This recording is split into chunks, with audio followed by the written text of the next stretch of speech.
We are going into an authoritarian system. Congress is becoming ceremonial, just as the Roman Senate did. What's the big deal? Well, they're going to take most people's property. They're going to conscript your children for warfare. The police are fully militarized against us. Kurt was showing me video and news articles all over the country. Police are now wearing full U.S. Army uniforms.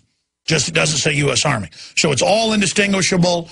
All of our own tax money to build a giant military system against us, drones, robots, surveillance, forced inoculations, banning of non-GMO crops, attacking Amish, attacking farmers, savage attacks on people selling cordwood on the side of the road, Agenda 21, rural roads to be torn up and railways to be spiked, just absolute deindustrialization, dark ages, by design, scientific bedlam.